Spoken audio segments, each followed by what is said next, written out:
I welcome all the future entrepreneurs. The first task in the journey of entrepreneurship is to prepare a plan. Nothing should be without plan. Of course, the environment is such that you may plan something and environment may bring in something different. Still, it is our duty to plan in advance. If we do something without planning, then what is the benefit of our education? This is what we are supposed to learn in education, that if we have to do something, we have to do it with proper plan. So what should we do? We have to prepare a business plan. And a good business plan is the best starting point. What is a business plan? Can you tell me what is a business plan? Yes, obviously. The business plan is a written document of how you are going to start the business, what you will do step by step for next 10 years. Yes, for next 10 years, what will be your steps? So step zero. What is the step zero? Market. Market survey. Identify the gaps in the market. What are the gaps? You know, there are always some products where demand is more, supply is less. And there are always some products where supply is more, demand is less. Where would you like to do your business? Obviously, where demand is more and supply is less, or demand is too much and no supply coming. Today, for example, there is huge demand of PPE kits, sanitizers, masks, oxygen cylinders, ventilators, medical equipments, medicines, vaccines. So huge demand, very less supply. So it would be a wise decision to start a new business venture in these sectors, obviously. Similarly, at every time, there are always some areas where there is huge supply, less demand, and there are always some sectors where there is huge demand, less supply. That you have to understand from the market. Generally, it's a basic understanding that wherever there is new technology,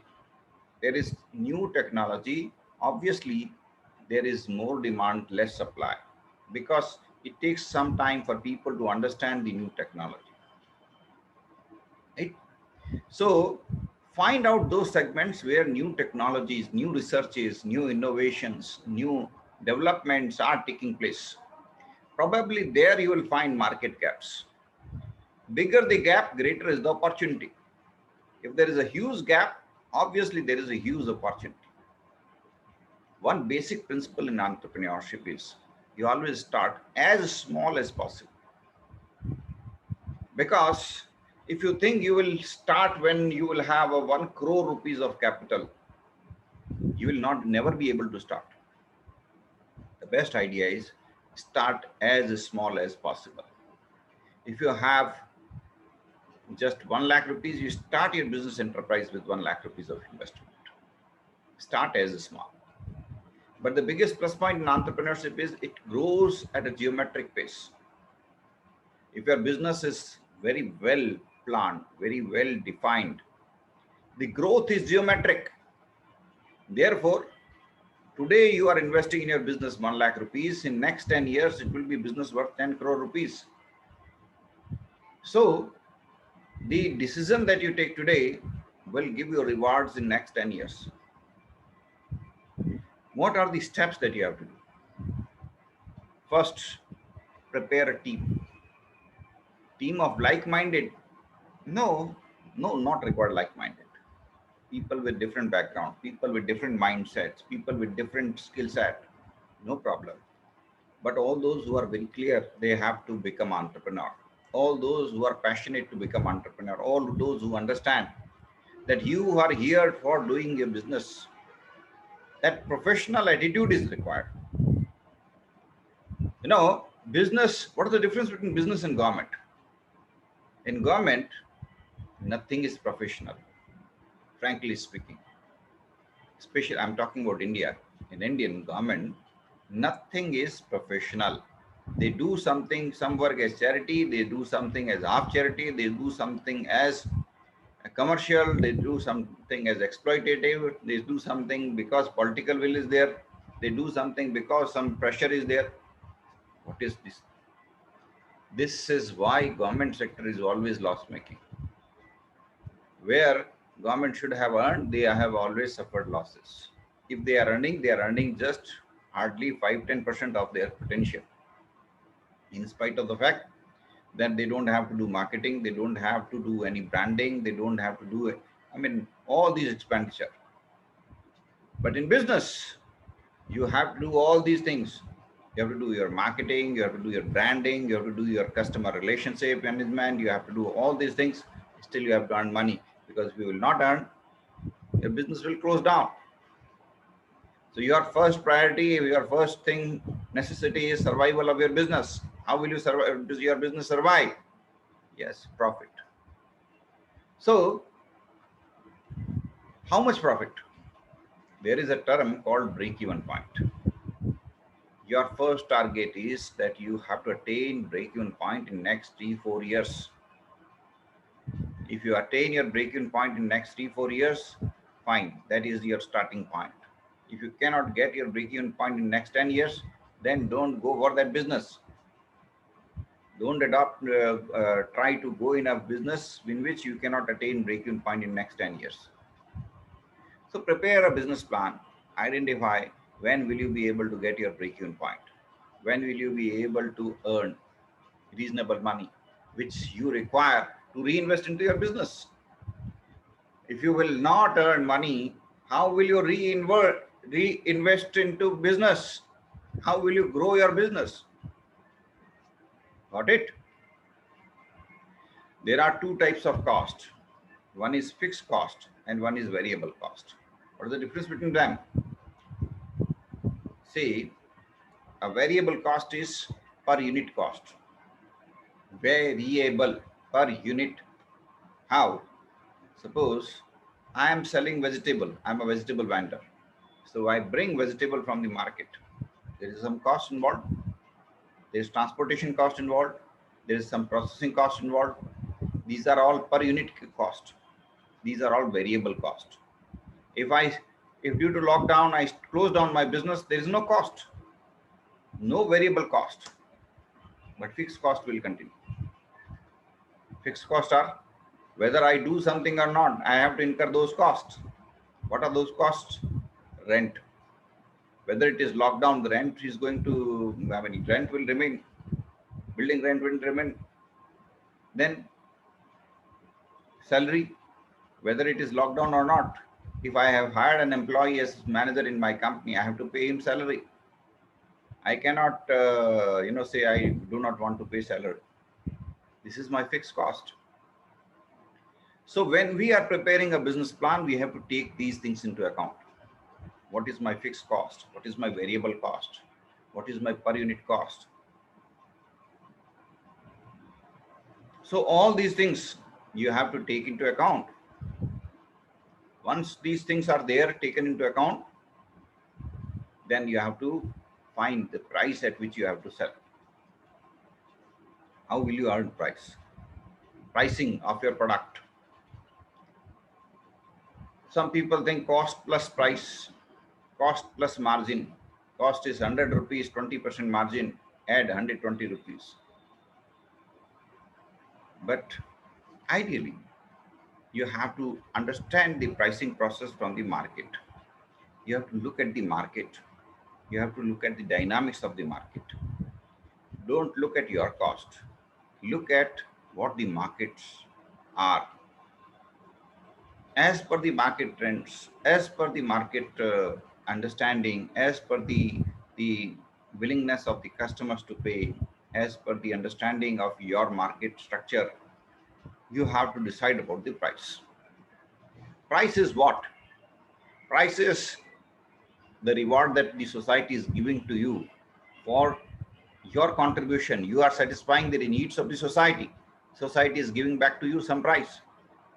So what should be the price? It depends obviously on the society.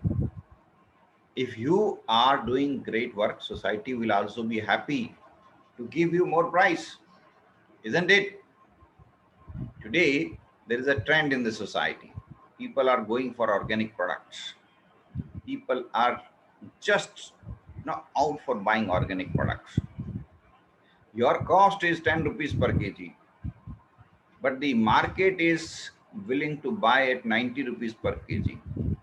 Should you sell at 12 rupees per kg or 90 rupees per kg? Obviously, the answer is 90 rupees per kg. So you have to understand the market reality, and as per the market, you have to go. Sometimes there is recession.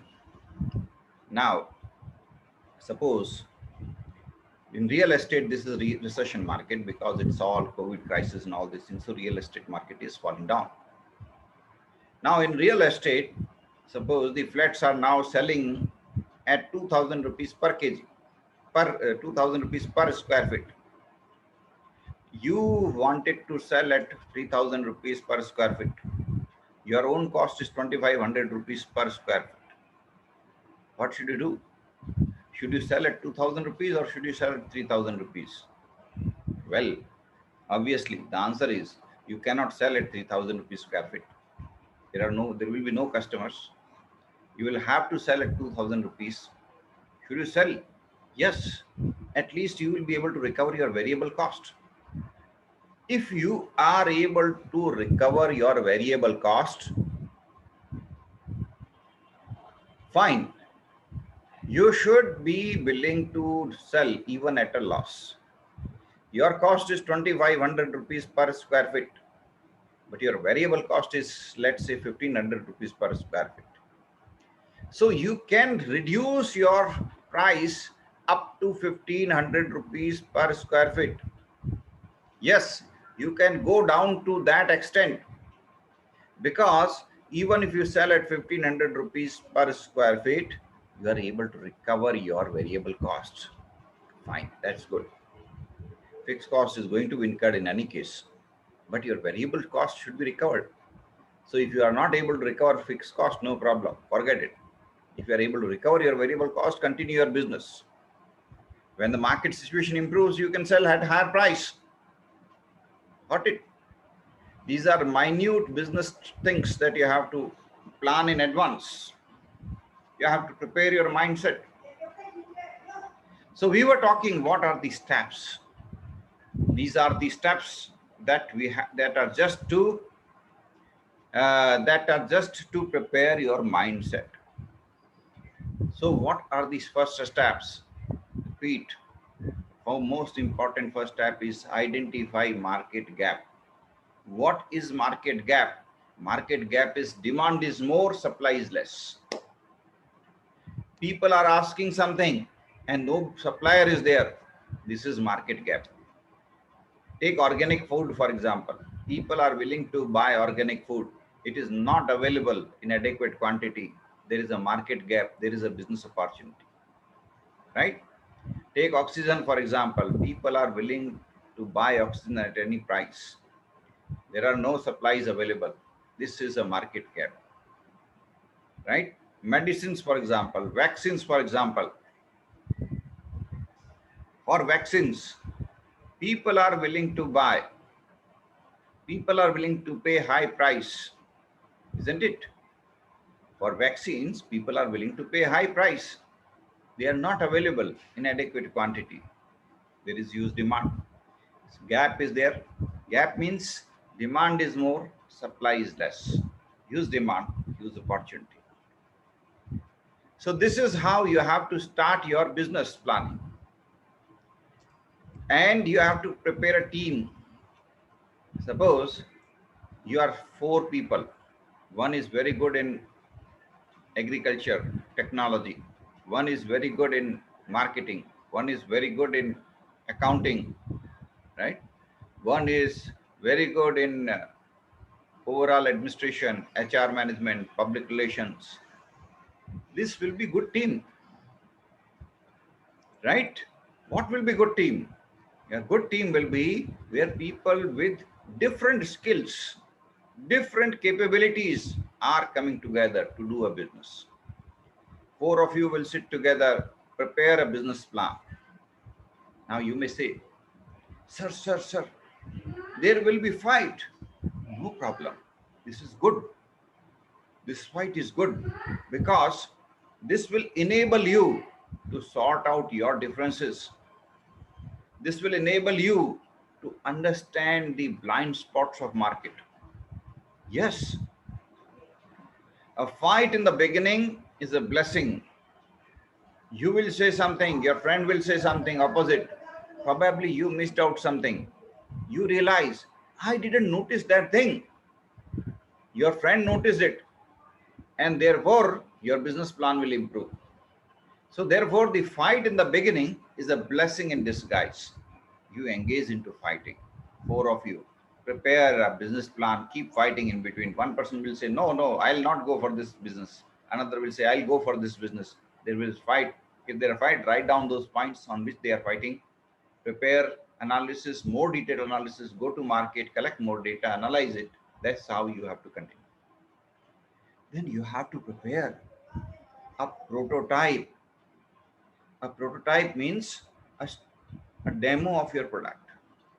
Then you have to test this prototype, check in the market. How will the market respond? Pick up some customers, ask them to try your product and check out their feedback. All these steps will help you in improving your business plan. Once your prototype is ready, undertake a demo marketing, test marketing. You may undertake online test marketing. You may undertake a mohalla based test marketing. Pick up a mohalla, go to every home, sell a product, request them. After 1 week, we will come again, check your feedback. Go to every home. Write down every feedback that you get. These feedback will help you in improving your product. This is how you have I'm saying they may look very simple, but these are all these steps. They will require a lot of time, lot of efforts. In just planning for the new launch of new product, you will be spending at least 1 year or 2 years in just planning your product. What new product you will launch, what new solution you will launch. In that you will take long time, although time should be less, because in some cases the business opportunity is for a very short period of time. So you should be very quick.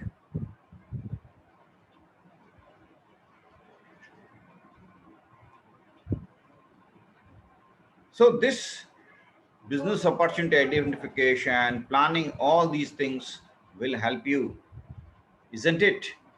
Once your business plan is ready, what will you do? Test marketing. After market testing, what you will do? Prepare your supply chain, prepare your logistics solution, prepare complete plan. What is that? Distribution channel बनाओगे. You will create a distribution channel. If you have to sell a product, you require a retailer, a distributor, a wholesaler.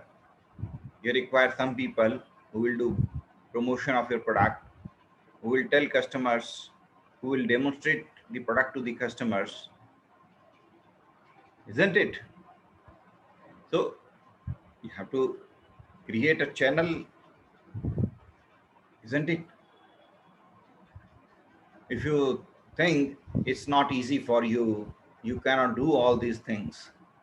That's why I told you, you start as small as possible. You may start with just a small franchisee shop so that you learn business tricks. Business is something that has to be learned. Many things are to be learned in business, and they are not taught in schools or colleges. For example, the right attitude, right mindset, right approach to handling customers, right? How to handle an angry customer. Who teaches you? Does any school give you training in how to handle an angry customer? No. It is through practical approach, practical training. When you start doing your business, you encounter an angry customer, you learn how to handle those angry customers, how to handle those situations. So business is something we all should learn. Even if you don't have to become an entrepreneur, learn the business tricks. They will help you in your job.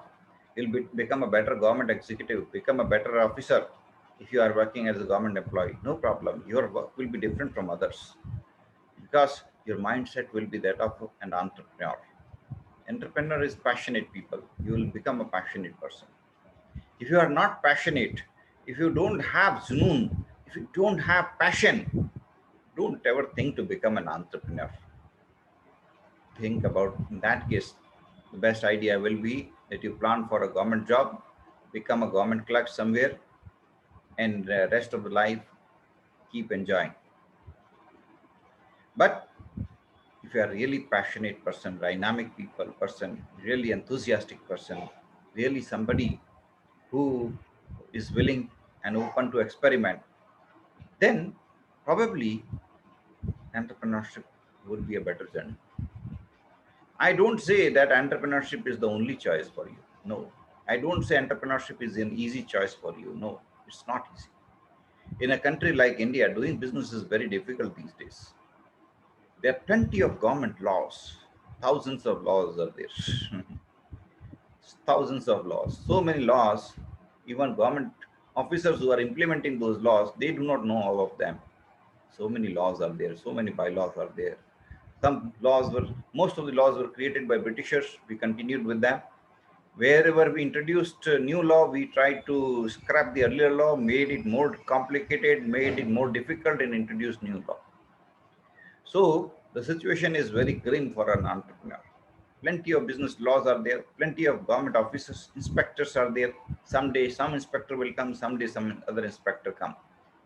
That is a harsh reality I do not want to talk about. Then business entrepreneur is somebody, small business entrepreneur is somebody whose voice has no meaning.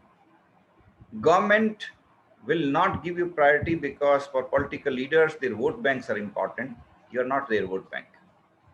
Government and the political leaders will close their eyes if some people are coming and looting your shops if they belong to vote bank.